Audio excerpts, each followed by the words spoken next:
Buenas noches, ¿cómo están? Bienvenidos a Punto Económico. La semana pasada, una de las principales noticias, debates económicos, fueron las palabras tanto del presidente Ollanta como del ministro de Economía y Finanzas sobre que la crisis había llegado al Perú.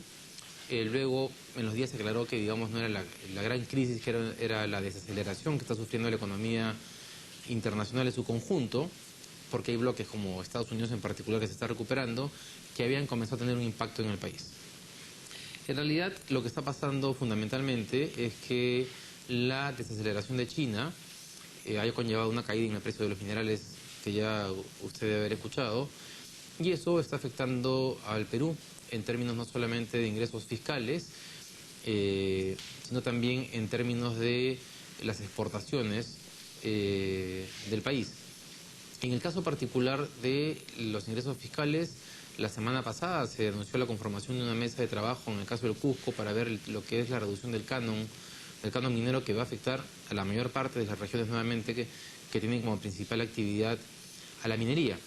En este sentido, siendo el principal sector de la economía en la generación de divisas y también ingresos fiscales, y también porque está en este momento como centro del debate, hemos invitado a Eva Arias, presidenta de la Asociación Nacional de Minería y Energía, Petróleo y Energía. Eva, muchas gracias por estar acá, por haber aceptado la invitación. Gracias a ti, David. Y bueno, quería comenzar preguntándote algo que ha dicho el ministro Jorge Merino hoy día. Él ha señalado que en realidad el panorama no es tan negativo como algunos analistas señalan. Creo que se ha referido puntualmente al sector minero. Y bueno, ha señalado que se están tomando medidas puntuales en el sector para elevar la producción, de lo cual vamos a conversar más adelante. Pero quería preguntarte si es que en la sociedad comparten este optimismo, porque por otro lado, hace una semana o dos, el presidente de la CONFIEP dijo que la paralización de ciertos proyectos mineros habían como generado cierta incertidumbre o desconfianza en el sector privado. ¿Cuál es la visión, la posición de la Sociedad Nacional de Minería? Yo creo que es un tema que hay que ponerlo en perspectiva. Al final el canon es el 50% del impuesto a la renta que pagamos las mineras. Y el impuesto a la renta está en función a la rentabilidad justamente de las empresas. Entonces, en la rentabilidad los tres primeros factores son el precio, que no depende del país, son commodities, se fijan en el exterior, y efectivamente los precios han ido bajando. Entonces tenemos reducción. Nosotros somos un país polimetálico, lo cual es muy bueno, porque tenemos metales básicos y metales preciosos, que usualmente tienen ciclos diferentes. Entonces, cuando normalmente están los metales básicos en buenos precios, los preciosos, que son de refugio ante amenazas financieras, están en bajos precios. Hemos tenido la suerte de tener 12 años prácticamente con los dos precios, los dos grupos de precios en muy buenas cifras. Entonces, ¿qué está pasando ahora? Efectivamente, como tú acabas de mencionar, la economía externa, lo que está ocurriendo ha ocasionado que estos precios bajen. Pero no solo es el tema de los precios, sino también los costos a nivel internacional han ido creciendo a lo largo de esta década. Entonces, tienes menor precio, mayor costo y tienes una menor rentabilidad en el medio. ¿Los costos por qué han ido aumentando para que el televidente esté más al tanto? Los costos es también una inflación minera, como le llaman, global. Viene ahí, por ejemplo, un boom minero ha habido en los últimos años, entonces la minería ha demandado muchos servicios, ha demandado muchos insumos, ha demandado muchos equipos, entonces la oferta no ha estado tan fuerte, digamos, y de alguna manera esta gran demanda contra una oferta que no se daba abasto ha hecho que los precios suban. Eso es un aspecto. El otro aspecto es que muchos de nuestros insumos están también producidos en base a los metales que nosotros producimos. Por ejemplo, se usan bolas de acero para moler el mineral en estos grandes molinos. El acero ha subido porque sus insumos, a su vez, nuestros metales han subido. Entonces, si tenemos todo este contexto, mundialmente ha habido un incremento de precios. Digamos que del 2000 a la fecha, en algunos países se ha hasta cuadriplicado el costo del cobre, por ejemplo, de producir una libra de cobre. En nuestro país ha crecido, porque tenemos ventajas comparativas, ha crecido como en un 50% el costo. ¿Qué ventajas comparativas tenemos? Tenemos la energía, por ejemplo. Que es mucho más barata que en otros países con los que competimos. Tenemos mano de obra calificada que es buena. Entonces también tenemos otra ventaja en ese sentido. Bueno, el principal ventaja que tenemos en este momento es el costo de la energía. La energía, esa es nuestra principal ventaja. Y que además ha ido creciendo, acompañando el crecimiento no solo de nuestra industria, sino de las industrias en general. La energía está creciendo a ritmo de 7%. Este año el promedio de crecimiento es 7%. Entonces, volviendo al tema de los metales, tenemos costos crecientes, precios que van bajando y en algunos casos producciones que se reducen. Entonces, si en casos puntuales juntas estos tres factores, el resultado es un menor impuesto y por ende un menor canon. Un caso especial, ponte es el caso de Espinar. En el caso de Espinar, la mina Tintaya está cerrando su producción.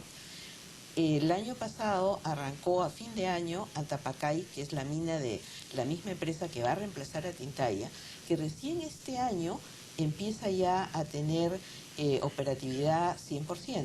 Entonces, el no tener la producción de Tintaya para Cusco y el que Antapacay recién esté entrando para efectos de impuestos del 2012, que es el canon que han recibido ahora en julio este año las regiones, obviamente la reducción es grande. Pero Cusco tiene también el ingreso por regalías, canon y sobrecanon proveniente del petróleo y el gas. Y el gas, claro. Claro, igual van a sentir un impacto ahora. En ese escenario que has planteado de aumento de costos, reducción de precios, en algunos casos de volúmenes, no es inevitable esperar, más allá de que el ministro se ve en la necesidad de mostrar siempre una cara optimista frente a lo que se viene, que uno espere que ciertos proyectos mineros se vayan a paralizar, más allá de Conga, que digamos que ya está... Nosotros los mineros sabemos que nuestros productos tienen precios cíclicos. Sabemos que estos valles en el precio se producen, no es la primera vez que se han producido y no será la última. Este ciclo, los expertos indican que durará como un par de años más o menos. Y este ciclo de precios bajos. Bajos entre comillas, ¿no es cierto? Bajos entre comillas, claro. Porque los precios sí se han reducido con respecto a niveles del año pasado y del 2011 también, pero no están a niveles que sean insostenibles. Pero son históricamente altos. No en todos los casos. Bueno, si lo ponemos en términos absolutos, podría decirse que son históricamente altos. Pero si los vemos en términos relativos y ponemos nuevamente el ingrediente del costo, ya no es lo mismo. Y los costos no tienen, o sea, no bajan armónicamente con el precio en forma automática, más bien demoran en ponerse a un nivel que se pueda realmente tener una rentabilidad. Y por esto es que hay casos en que las empresas tienen que reevaluar sus inversiones. Cuando esto ocurre, normalmente se reevalúan las inversiones, yacimientos que tienen el proyecto ya construido o inicio de construcción, financiamiento completo, con estos no va a haber ningún problema. Y por eso es que tenemos ahorita a Toromocho, que está a punto de entrar en producción este año. Una inversión que va a ser cerca de $5.000 millones. Entonces es una buena noticia. Las Gambas entre el próximo año es también otra inversión más o menos de la misma magnitud. Y en pocos años creo que es al 2016, vamos a estar duplicando la producción de cobre del Perú, que es 1.000.000, casi 300.000 toneladas, 1.200.000 y pico toneladas métricas finas de cobre. Entonces, cuando entren esas producciones, vamos a volver a tener exportaciones que se van a recuperar y obviamente van a poderse nuevamente tener los impuestos y el canon que hemos estado teniendo. Ahora, considerando que estos 15.000 millones de los cuales habla el ministro Merino en realidad están centralizados en 3 proyectos, ¿no? Que has mencionado: Toromocho, Las Bambas y la ampliación de Cerro Verde. Creo que es la otra que él considera. En la medida que son grandes proyectos, pero son pocos, entonces están focalizados en regiones muy puntuales. La pregunta es, fuera de esos grandes proyectos, ¿hay otros que se avisoren como buenas alternativas para los próximos 2-3 años? Sí, claro. O sea, este año, 2013, esperamos que entren en producción varios proyectos que sumados significan alrededor de entre 5.000 y 6.000 millones de dólares. Por ejemplo, Lagunas Norte de Barrick, que tiene una ampliación, la ampliación de Colquijirca del Brocal, Toromocho que hemos hablado, Alpamarca, Río Payanca de Volcan. Eso es lo que se espera para este año. Para el próximo año tenemos, incluyendo Las Bambas, que es básicamente la mitad de toda la inversión, alrededor de 10.500 millones de inversiones realizadas en los últimos años o en curso de que están realizándose ahora, que empiezan a producir el próximo año. O sea, no son los únicos proyectos. Hay varios proyectos, son, si quieres tú, los de mayor envergadura por la inversión. Pero hay varios otros proyectos que están en curso o que van a salir, por ejemplo, Constancia de Hat Bay. Esa es otra que es son importante, que va a 1.500 ser millones. más o menos. Sí. Ahora, entonces, volviendo al punto a la primera pregunta de la conversación, ¿deberíamos tener una mirada optimista, no, o sea, digamos, conservadoramente optimista, pesimista? ¿Qué cosa hay que hacer para promover el sector? Los mineros somos siempre optimistas. Yo creo que si no, no seríamos mineros. Pero no han sido pesimistas en algún momento, ¿no? Con ley de consulta previa, esas cosas. Ya después vamos a hablar de eso. Ese es otro tema. Pero siempre en cuanto a posibilidades de que un buen yacimiento tenga futuro, siempre somos optimistas. En el Perú hay muy buenos yacimientos, como también hay otros países. Entonces, yo lo que diría es que de nuestra historia reciente en el país, hay varias lecciones que tenemos que aprender. Y voy a ponerlo todo alrededor del canon, si quieres, para que ese sea el por qué debemos aprender estas lecciones. Primero, si tenemos un proyecto, lo que tenemos que hacer es apoyar a la inversión. Es obviamente, esperando siempre responsabilidad social y ambiental. No estamos pidiendo ninguna otra cosa diferente. Pero sí que se apoya la inversión, porque esa inversión va a significar el desarrollo de la región. Va a significar justamente que no haya los baches que estamos viendo hoy día por una reducción en la entrega del canon y muchas regiones preocupadas de cómo concluyen sus obras. La otra lección que tenemos que aprender es de que somos un país minero, pero tenemos que aprender a utilizar muy bien los recursos que genera la minería. Entonces tenemos varios millones, creo que tú mencionaste como 10.000 millones. Hay gente que dice que son 4.000 millones que están todavía guardados de canon de años anteriores. Entonces es importante la capacitación de las regiones en un uso efectivo y eficiente de esos recursos. Y que eso sea recursos que sirvan para satisfacer las necesidades básicas de la población. O sea, no puede ser que no tengamos agua y desagüe en muchos de los lugares donde se desarrolla minería y también en donde no se desarrolla minería. Entonces tenemos que aprender a satisfacer primero las necesidades básicas y después las de diversión, las suntuarias, como cualquier familia. O sea, esa es otra lección que tenemos que aprender ahora. Y en esa mirada en perspectiva un poco histórica, una autocrítica como gremio. Digamos, hemos pasado, ahora el tema está centrado en la caída de los precios, las importaciones, la reducción del cano, que en un contexto de elección regional el próximo año va a generar manipulación política y posibles demandas hacia el gobierno central. Pero hasta hace un año, digamos, la preocupación era sobre todo los conflictos sociales, la ley de consulta previa. Ustedes como gremio han hecho como una autoevaluación, autocrítica respecto a cuál ha sido el rol, el papel, su responsabilidad, si se quiere, en que se llegara al punto al cual se llegó en algún momento. Bueno, hay un tema, los conflictos sociales era lo que yo me refería cuando tenemos que apoyar la inversión, es decir, no deberían haber conflictos sociales que impidan que las inversiones se den. En cuanto a nuestro rol o participación en los conflictos sociales o cómo prevenirlos, si quieres, lo que normalmente hacemos es realmente tener una interacción, una relación desde que llegamos a cualquier lugar directa con las poblaciones del lugar. Pero eso está pasando ahora, digamos. No, siempre ha pasado.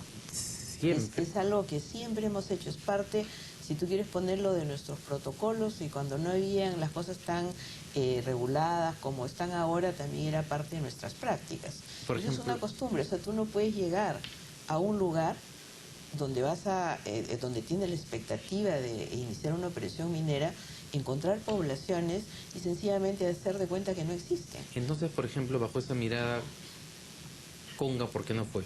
¿La población perdió la cabeza? Si tú recuerdas, cuando se hablaba de Conga, se hablaba mucho del daño ambiental que podría hacer Conga sobre todo en la parte hídrica. Sí. Y recuerdas que vinieron expertos. Sí, y claro, recuerdas claro. que las conclusiones de los estudios no coincidían. Entonces, al final, por lo menos la interpretación que tengo yo, y como yo muchas otras personas, es que eso fue un tema político.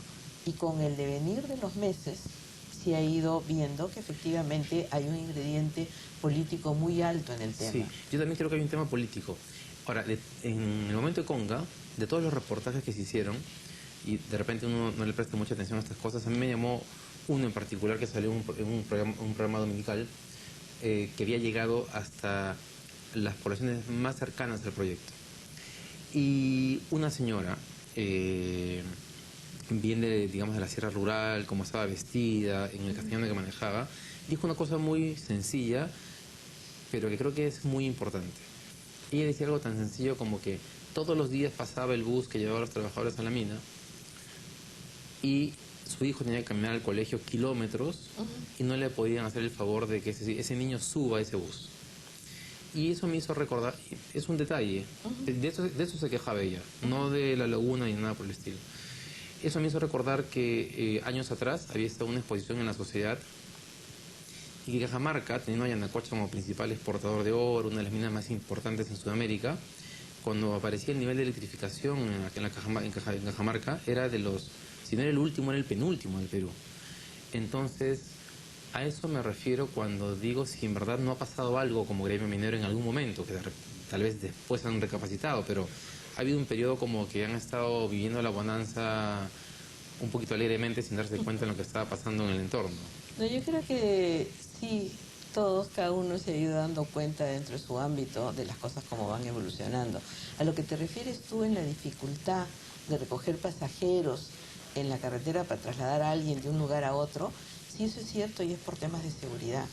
Pero lo que uno hace normalmente es establecer algún otro sistema Claro. para que sea de uso de la población. O sea, y eso ya es tema de coordinar con la propia población y con las autoridades. Y de políticas de responsabilidad social Claro, de las empresas, exactamente, digamos. exactamente, entra dentro de ese tema. Ahora, el tema de la electrificación es el mismo ejemplo que puse con el agua y desagüe. O sea, obras de saneamiento y obras de electrificación se tienen que usar con estos recursos que generan la minería. Y para eso tenemos que fortalecer las capacidades de los propios actores. O sea, la empresa debe ayudar. O sea, si quieres, en el tema de cómo manejamos el desarrollo de nuestro país, tenemos que todos poner el hombro.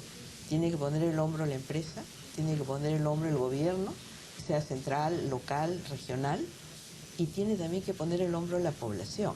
O sea, este es un tema colectivo, es de todos. Claro, pero la población tiene que sentir que efectivamente tiene que integrarse. Eso le da beneficios, claro, ¿no? O sea, no tiene la población que integrarse, corrijo, tenemos que integrarnos todos. En la lista que se hace de tareas pendientes, tal vez, con eso termino, prendiendo la pausa.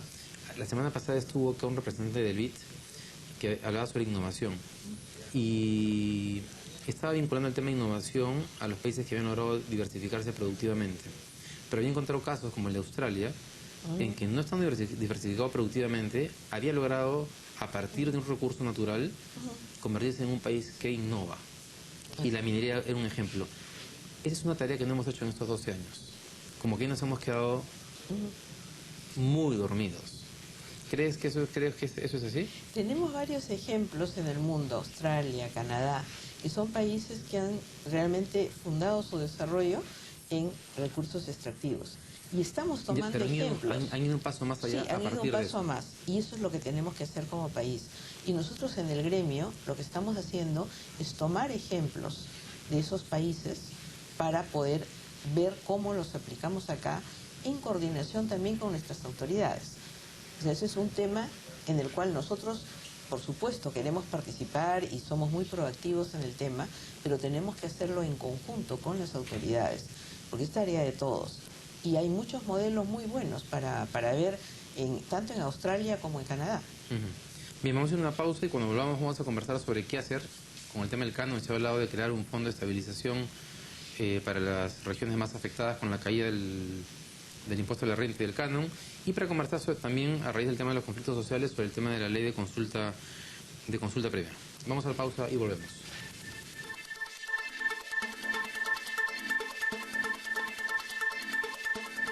Bien, y estamos de vuelta en Punto Económico. Estamos con la presidenta de la Sociedad Nacional de Minería, Petróleo y Energía, Eva Arias de Sologuren.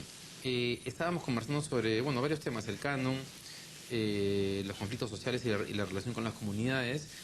Y vamos a volver sobre el primer punto primero. En el tema del canon, ¿qué se puede hacer para tratar de... porque de nuevo, ¿no? En el tema de las tareas pendientes, cuando estábamos en la época de la bonanza, y parece que nadie pensó que esto se iba a acabar en algún momento, a nadie se le ocurrió crear un fondo de estabilización del canon. ¿Por qué siempre nos pasa eso, por cierto? Pero bueno, ya será parte de la respuesta. ¿Qué podemos hacer ahora? Porque un fondo de estabilización, ¿cómo se crea a estas alturas cuando los precios ya están en bajada? Bueno, es que los precios van a volver a subir. Pero en un par de años. Un par de años. Ok, entonces... Eso es lo que dicen los expertos, ¿no? Puede ser antes, puede ser algo después, pero los expertos dicen que esta parte baja del ciclo va a durar un par de años. A mí no me parece mala idea la del Fondo de Estabilización. Es más, lo usual es que las regiones no terminen consumiendo todo el canon que tienen y se va quedando. Entonces, me parece que eso es una muy buena idea. Y otra idea que hemos ido conversando también a lo largo del tiempo es tener, o sea, sin cambiar de sitio, dónde se deben invertir o a quién le debe tocar el canon. Ese es otro tema totalmente diferente. Pero sí deberíamos ver que haya como fases en las cuales se tienen que invertir en determinados temas. Primero satisfacer las necesidades básicas y después cualquier otra necesidad que se tenga. Eso quiere decir que la ley del canon establezca en qué invierte un gobierno regional y local. O sea, por ejemplo, que primero que nada tenga que tener saneamiento. El agua y el desagüe realmente hasta son necesarios tener el siguiente para poder tener niños nutridos.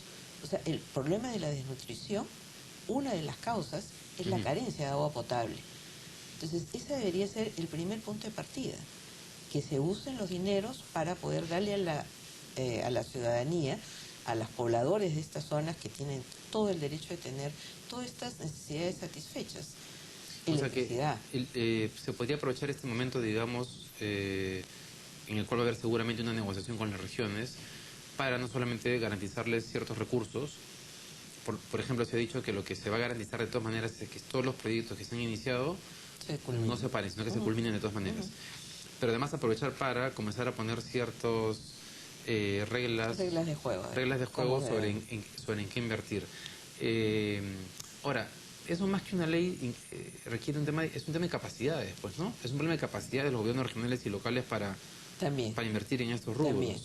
Y en eso tiene que apoyar no solo el Estado, sino también tenemos que apoyar las empresas. Que se trata de hacer, o sea, se trata siempre de apoyar para poder tener los SNIPs, tener los permisos.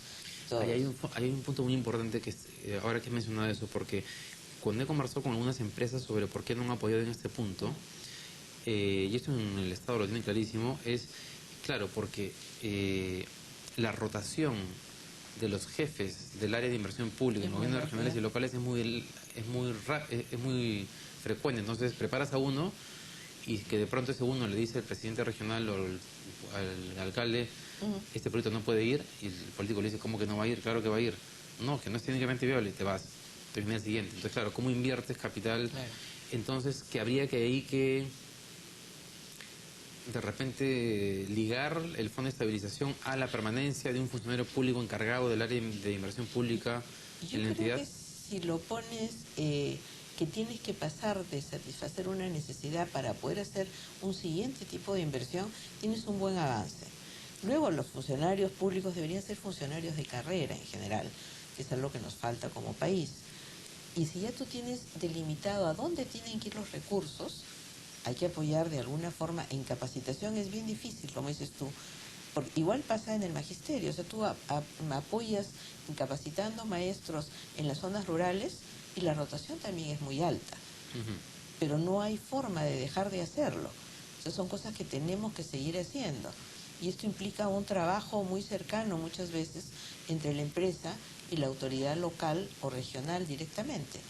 O sea, hay que tener realmente paciencia y hacerlo, porque de lo contrario vamos a terminar con más piscinas, con más plazas de toros, con más estadios y sin agua potable, sin electricidad, sin buenos colegios, sin buenas postas médicas. Ahora, hay que dejarle un margen a los gobiernos regionales y locales para que también haya ese tipo de obras, porque algo que decía incluso Felipe Ortiz Ceballos alguna vez en un artículo en, creo que Semana Económico, Preeconómico, es que, digamos, las poblaciones también viven de los símbolos, de los actos, ¿no? De las obras simbólicas que te generan alegría un fin de semana. Sí, también, pero... No, pero exigirle que lo fundamental esté claro, tal vez cumplido. Un porcentaje, ¿no? No sé, no menos del 60% en obras de saneamiento, por decirte algo.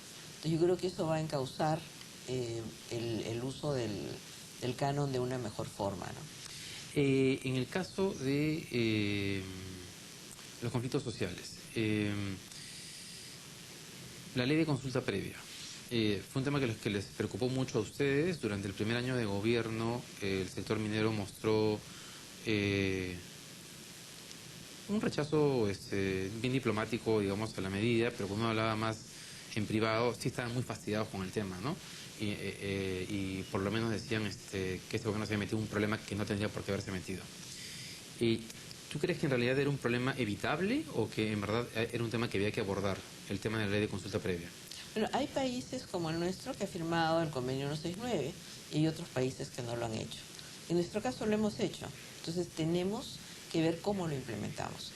Se dictó la ley de consulta previa al principio de este gobierno y yo creo que es un instrumento que bien usado puede realmente ayudar, pero mal usado puede paralizar el país.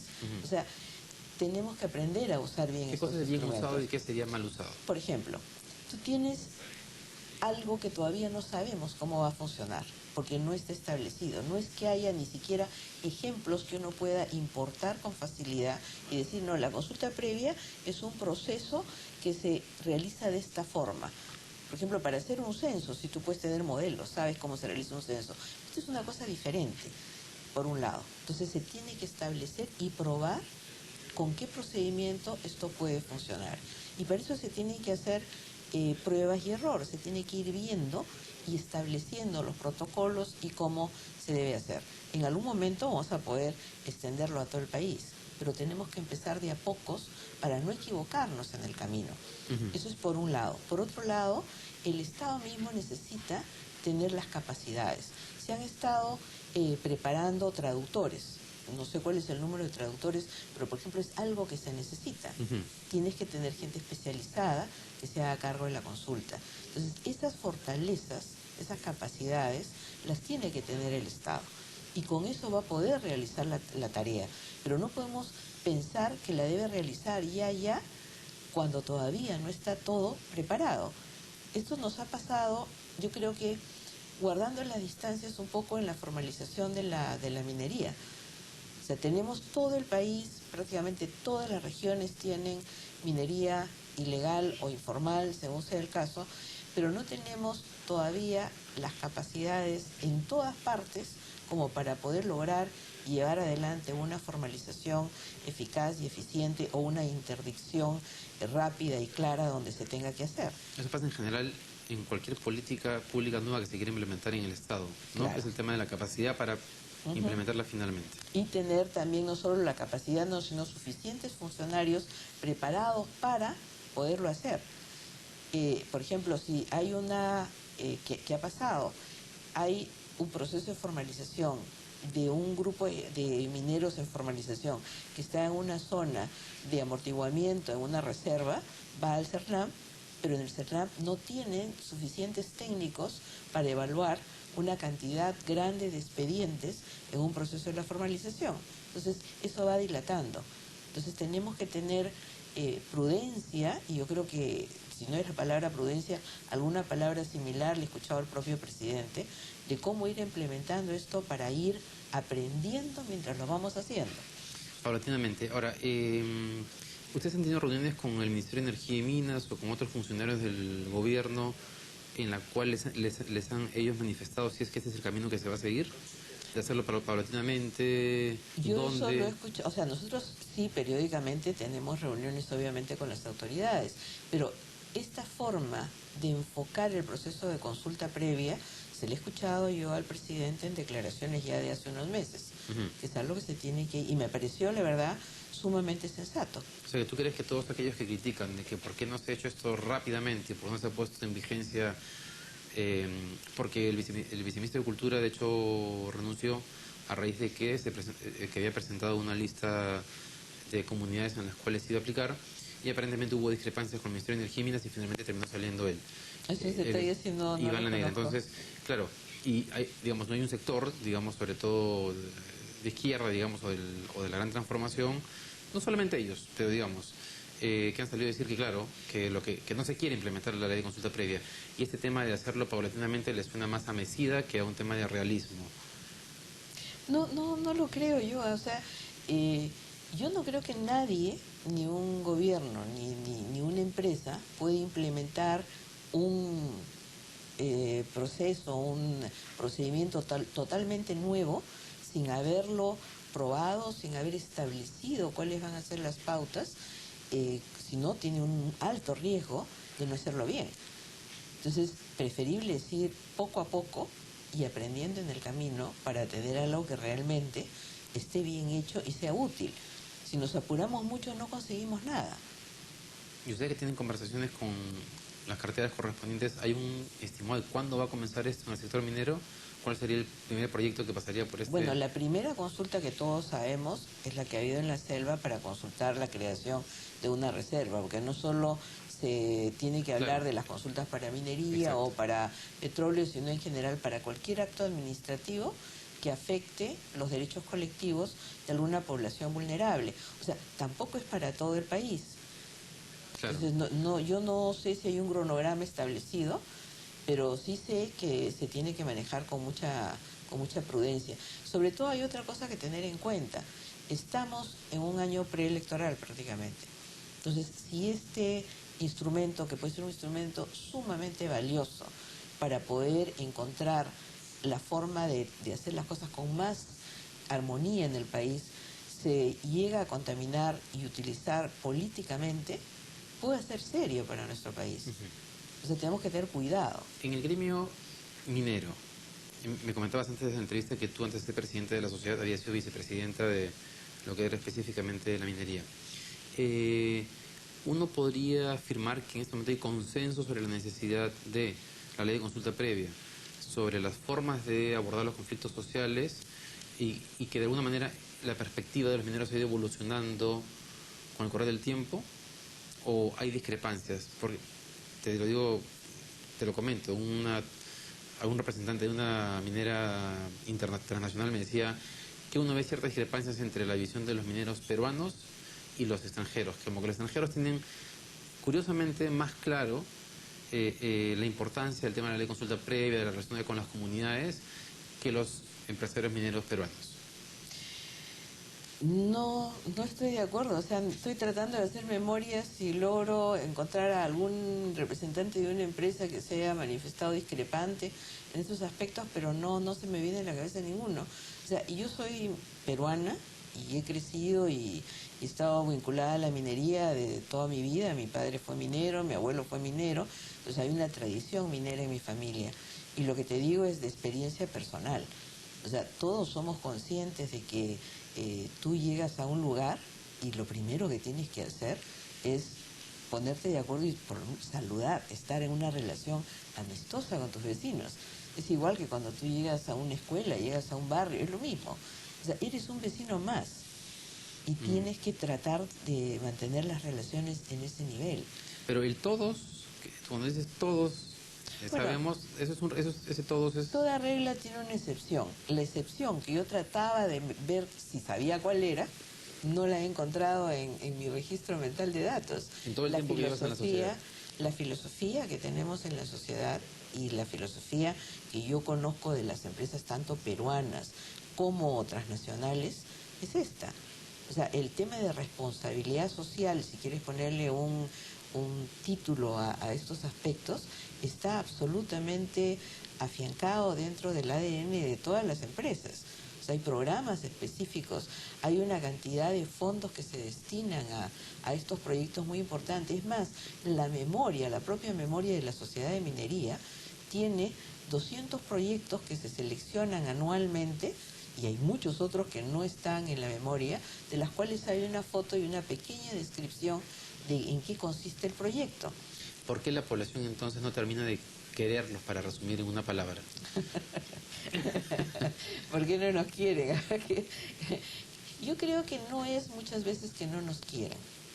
Yo creo que muchas veces es qué cosa pasa en los alrededores y quién tiene un interés político, digamos, para ponerlo de alguna manera, de usar algún tema específico en alguna zona para levantar un algo antiminero, ¿no? Un paro, claro, hay un conflicto. intereses políticos. Ahora, me imagino que la gente que sigue estos intereses políticos tiene una sensación pues de abandono de mucho tiempo del Estado y de alguna manera lo canaliza a través de la inversión privada que llegue, que muestra abundancia, ¿no es cierto? Y que considera prácticamente que es casi el reemplazo del Estado en su zona. Exacto. Porque es claro. la única que llega. Porque lo único que está Claro, ahí. claro. Pero digamos, había una mina que tenía la cárcel dentro de, ¿no?, de la propiedad de la mina. ¿La cárcel?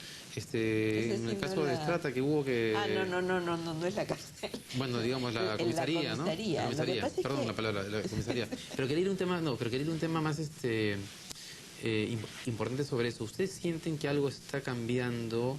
Porque claro, la lectura cuando uno mira los medios es que parece que los conflictos sociales que no se han solucionado, pero como si hubiesen apaciguado, digamos, ¿no? Ya no está Santa Ana, Bagua, digamos, explotando permanentemente. Conga explotó al comienzo del gobierno, después como que pareciera que hubiese una calma. ¿Está pasando algo? Sí. ¿Qué está pasando? Yo creo que acá no hay que ser mezquinos. Creo que algunas iniciativas del gobierno están dando algún resultado. En algunos lugares probablemente más rápido y mejor que en otros. Y me refiero concretamente a las mesas de desarrollo.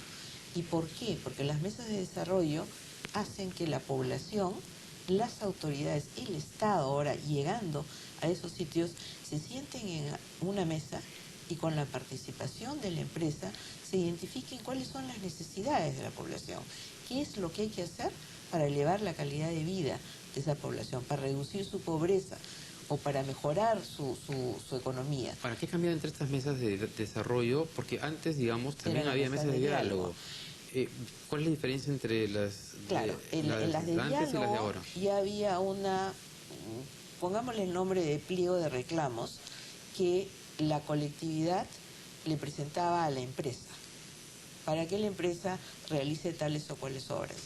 En el caso de las mesas de desarrollo, es la población con las autoridades, la participación en algún estadio, dependiendo del caso de la empresa, la que identifica cuáles son sus necesidades. Y se coordina cómo las deben de resolver. No necesariamente todo el dinero o el dinero viene de la empresa. A veces se encuentran mecanismos creativos, como por ejemplo, yo sé que esta mina está o va a entrar en producción y puedo adelantar parte del canon que voy a recibir en, no sé, 2, 3 años, para que se puedan iniciar estas obras en beneficio de la población. Entonces, es cuestión de encontrar formas creativas para que el Estado cumpla su rol, un rol que no debe suplir la empresa. La empresa participe como facilitador, como un miembro más de la comunidad que puede apoyar, y la comunidad también tenga la posibilidad de identificar cuáles son mis carencias, cuáles son mis necesidades, qué es lo que yo quiero mejorar con la presencia de una mina o un desarrollo de cualquier empresa en mi zona, ¿no? Bien, Eva, lamentablemente se nos acabó el tiempo y ojalá que esto último que he dicho, efectivamente, si está funcionando, siga funcionando, porque eso es lo que puede terminar de hacer que la minería se convierta, siga siendo un motor importante, pero lo más importante, creo que si eso es así, es que hay que hacer el siguiente paso que conversamos, que a Australia y Canadá, y llevar a la minería como una fuente de generador de otro tipo de actividades y de innovación en el país. Yo quisiera terminar diciendo que nuestro país tiene que tener un desarrollo armónico. La minería debe ser una industria más, pero se tienen que desarrollar todas las otras industrias. Y en estos momentos tenemos todas estas obras de infraestructura que tenemos que hacer para cerrar la brecha que tenemos en infraestructura, que nos van a permitir realmente, de alguna manera, seguir con una dinámica económica adecuada. Bien, listo, Eva. Muchas gracias por haber estado acá. Que les vaya muy bien. Gracias a ti, David. Bien, vamos a la pausa y volvemos con el último bloque del programa para conversar sobre el remate nacional de bienes embargados que va a ser la SUNAT este jueves 22 de agosto. Regresamos.